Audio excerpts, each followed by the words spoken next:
हिंदू कौन? हिंदू तो भारत की आत्मा है। यह उतना ही पुराना है जितनी कि सृष्टि पुरानी है। यह वह शाश्वत आभा है जो अखिल विश्व को सतत प्रकाश, शांति और प्रेम का वितरण करता रहता है। यह वह अक्षय और विशाल वटवृक्ष है जिसमें थकी हारी मानवता चैन, सुकून और शांति पाती है। इसे सनातन धर्म भी कहते हैं क्योंकि यह सनातन काल से अपने में सनातन तत्व व सिद्धांतों को समेटे हुए प्रकाशित हो रहा है।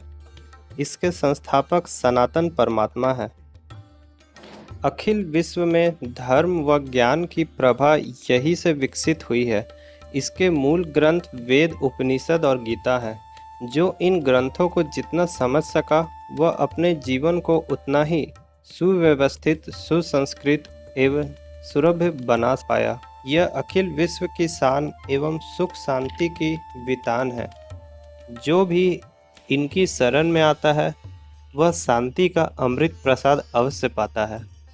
हिंदू शब्द का विराट अर्थ।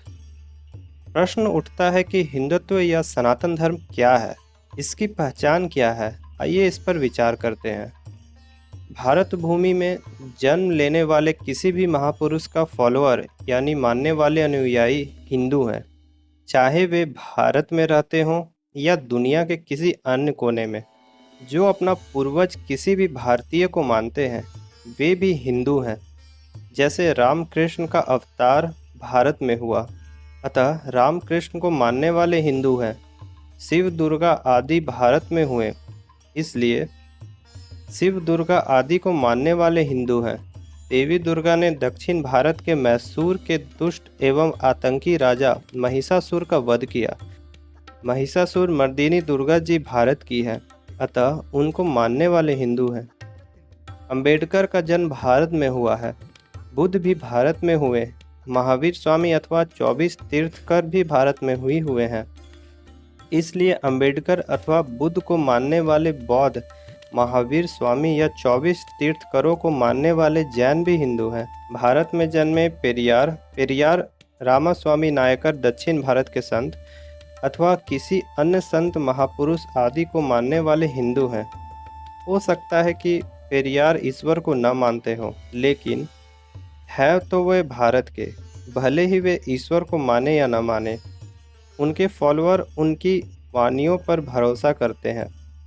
भले वे रामकृष्ण, देवी दुर्गा, शिव, गणपति आदि को नहीं मानते हों, पर यदि भारत के किसी महापुरुष को मान रहे हैं, उनके विचारों का अनुसरण कर रहे हैं, तो वे हिंदू हैं।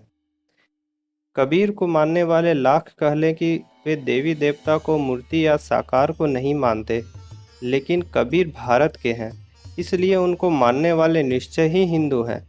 सिख समुदाय कितना भी झंडा बुलंद करें कि वे अलग हैं, लेकिन उनके 10 गुरु भारत के हैं, इसलिए वे हिंदू हैं। दुनिया के किसी भी कोने में रहने वाला कोई भी व्यक्ति जो भारतीय महापुरुष को फॉलो करता हो वह हिंदू है। बहुत से अमेरिकन भारतीय महापुरुष चैतन्य महाप्रभु को मानते हैं और कृष्ण की भक्ति करते हैं, तो वे हिंदू ही माने जाने योग्य हैं। उसी प्रकार भारत के ही लोग जब किसी विदेशी के फॉलोअर हो जाते हैं, जैसे कुछ मोहम्मद साहब के फॉलोअर हो गए, कुछ ईसा मसीह के अथवा मूसा के फॉलोअर हो गए, तो उनका रक्त व डीएनए तो अभी भी हिंदू ही है। पर अब वे न अपने को हिंदू कहते हैं, न ही हिंदू लोग उन्हें अपना मानते हैं।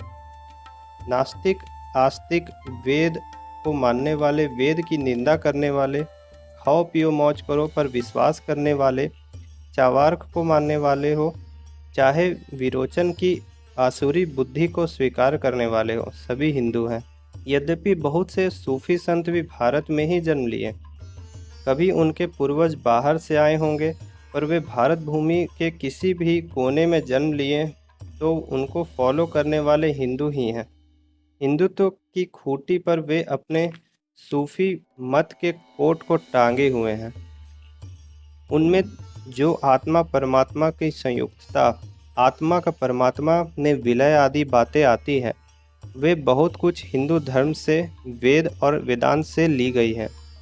अक्सर उन लोगों में अज्ञानवश जिस देश की धरती में वे पले बढ़े उस अपने देश व अपने देश की संस्कृति के प्रति जितना सम्मान, जितनी निष्ठा व वफादारी होनी चाहिए, वह नहीं देखी जाती और अपनी धरती, अपने देश के प्रति उन्हें जितना कर्तव्यनिष्ठ होना चाहिए, उतना नहीं हो पाते हैं।